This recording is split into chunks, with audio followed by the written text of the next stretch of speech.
Isipin niyo po, kapag nanalo ang Duterte, matututo ang ibang future candidates na hindi pala nadadaan sa pera ang botanteng Pilipino. Hindi pala nadadaan sa ayuda, na wala na palang botante.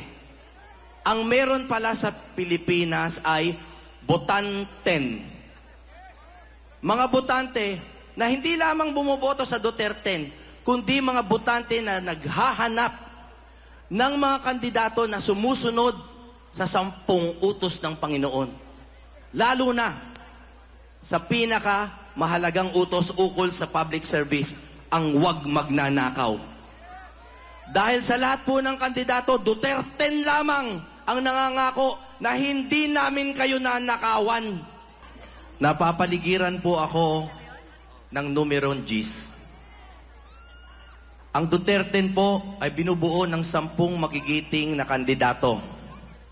Ako naman po ay nabigyan ng numerong Gs sa balota. At napag-alaman ko po kamakailan lang na yung aking asawa na si Attorney Isabel ay Gs. 10 linggo na palang Jontis. Praise God. Napapaligiran po ako ng numerong Gs. Ano po kaya ang kinabukasan nitong mga nabanggit ko? Si Junior, si Pitus. Ano kaya ang nag-aabang sa kanya 10 taon mula ngayon? Ano kaya ang case niya? Case. C. Constitution. Ito pa rin kaya ang Constitution natin? O nanaig na kaya ang Duterte upang baguhin ang mga dapat talagang baguhin na alam naman ng mga dalubhasa na butas ng ating konstitusyon? A. Agriculture. Tayo kaya ay kumakain na ng sarili nating bigas? 20 pesos na kaya ang bigas pagdating ng panahon na yon? O tayo pa rin kaya ang pinakamalakas na mag-import ng bigas? Kahit na tayo ay isang agricultural country. S. Sovereignty. May Pilipinas pa kaya 10 years from now? Meron kaya tayong kasarinlan? Noong 1987 po, habang busy tayo nagre-revolusyon, kinuha sa atin ng Fiery Cross Reef. 1988, kinuha ang Subi. 1995, kinuha ang Mischief. 2012, kinuha ang Scarborough. 2017, kinuha ang Sandy Cay. 2 nautical miles away from Pag-asa Island na ating hawak hanggang ngayon. Ang tanong, 10 years mula ngayon, may pag-asa pa kaya? Meron? Ano kaya ang kinabukasang nag-iintay sa atin? Ang Duterte, ano kaya ang kinabukasan? Huwag ng 10 years, 10 months na lang. Sila kaya ay nagtatalo o natalo? Kung kami ay natalo, babalik tayo sa pribadong buhay at magmahanap ng ibang serbisyong publiko. Pero kung mula ngayon, 10 months from now, kami ay nagtatalo, ibig sabihin kami ay nakaupo sa Senado at nagtatalo at gumagawa ng batas para sa ikabubuti ng bansang Pilipinas. Ang kinabukasan po kasi ng Duterte ay ang kinabukasan ng politika ng Pilipinas. Isipin niyo po, kapag nanalo ang Duterte, matututo ang ibang future candidates na hindi pala nadadaan sa pera ang botanteng Pilipino. Hindi pala nadadaan sa ayuda, na wala na palang botante. Ang meron pala sa Pilipinas ay botanten.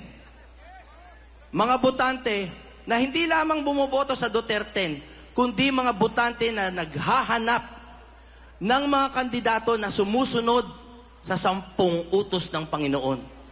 Lalo na sa mahalagang utos ukol sa public service, ang huwag magnanakaw.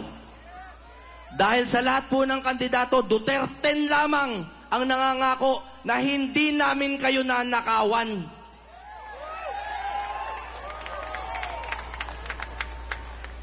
Tandaan niyo po, 10 taon, napakabilis lumipas. 10 years ago, 2015, tumakbo ang isang alkalde ng Davao, naging pangulo. Binago ang Pilipinas, kinalaban ang droga at korupsyon. At 10 taon ang nakalipas, siya po ay nakapiit ngayon sa Netherlands na nililitis ng puti. Papayag ba kayo na ito ay magpatuloy? At sa wakas, ano kaya ang kinabukasan ni number 10 ni Attorney Jimmy Bondoc?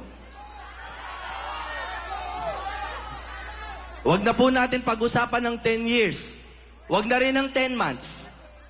Pag-usapan po natin ng 10 days. May 8 ngayon. May 18, Sunday yata yan. Si Attorney Jimmy Bondoc kaya ay nasa simbahan 10 days from now, mag-isa at malungkot. Ngunit nagpapasalamat pa rin sa inyo at sa Panginoon na binigyan siya ng pagkakataon na maglatag ng plataforma sa inyo. O di kaya, baka naman 10 days from now, May 18, Sunday, si Jimmy Bondoc ay kasama ng kanyang pamilya sa simbahan at nagdidiwang.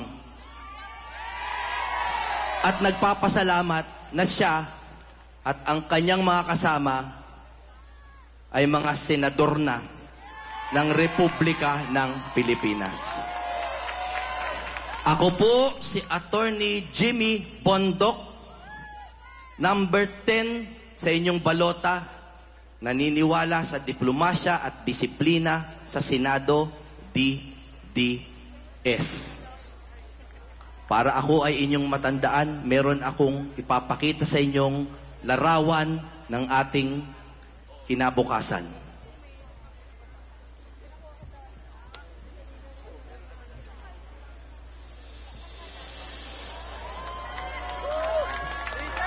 Mabuhay ang Duterte!